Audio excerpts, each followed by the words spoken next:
marunong mag-skateboard, merong marunong mag-basketball, at merong sobrang bait nagdarasal bago kumain. Araw-araw, ganito ang eksena sa bahay ni Fernan. Maghintay, please.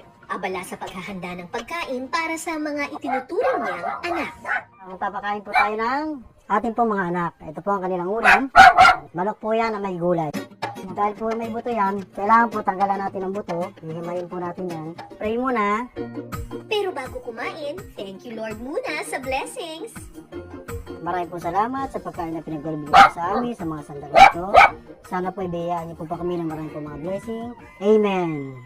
Barak, pili ka na. Good, Barako. Split. Diba? Iron. Cherry. Cherry. Good. Lagi po kasi itong mahihayin bronze.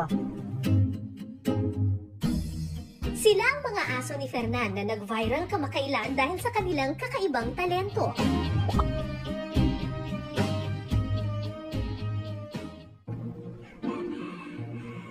Labing-tatlong taon nang nagsasama ang mag-asawang Fernan at Lala. Pero dahil wala pang anak, sa mga alagang aso muna nabaling ang kanilang atensyon. Sila po ay nagbibigay sa amin ng saya. Kahit wala po kaming bata po rito sa bahay, masaya naman po yung pagsasama namin. Kasi dahil nga po nandiyan naman po sila. Sino pa may gusto? Si Barako ang isa sa mga pambihirang aso ni Fernan. Pray. Bukod sa tila marunong siyang magdasal, marunong din siyang mag-basketball. Tayo ka, tayo. Ikot ka muna, ikot. 360. Go, shoot. Shoot mo. Good boy. Noong nakaraang taon, nanalo si Barako sa Pet Olympics. Yung sa trophy po na yan, bali po online po siya. Pinalan nga po si Barako na manalo kasi voting po yun eh.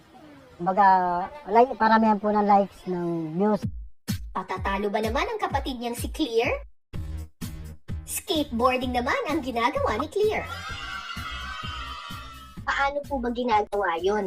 Na matuturuan sila? Halimbawa po, tuturuan ko po sila. Pag sinabi ko po na iron, appear tayo. Yan, gaganyan ko po yung appear. Kung ano po yung gagawin nila, tayo rin po yung magtuturo sa kanila. Tapos pag sinabi ko po sa kanila, Barako mo po, ipoporma ko po sila na nakaupo. Paulit-ulit po yung gano'n na gagawin ko. Upo. Tapos, babalik ulit sa dating posisyon. O sige nga po, pasample nga po ng prayer. Barak, mag-pray ka daw muna.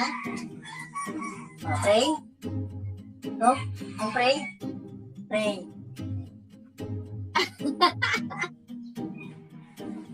Kailangan po talaga, ma'am. Sila po yung kan sa atin. Kumbaga sila yung susunod sa atin. Hindi po tayo susunod sa atin. Ako po ang ginagawa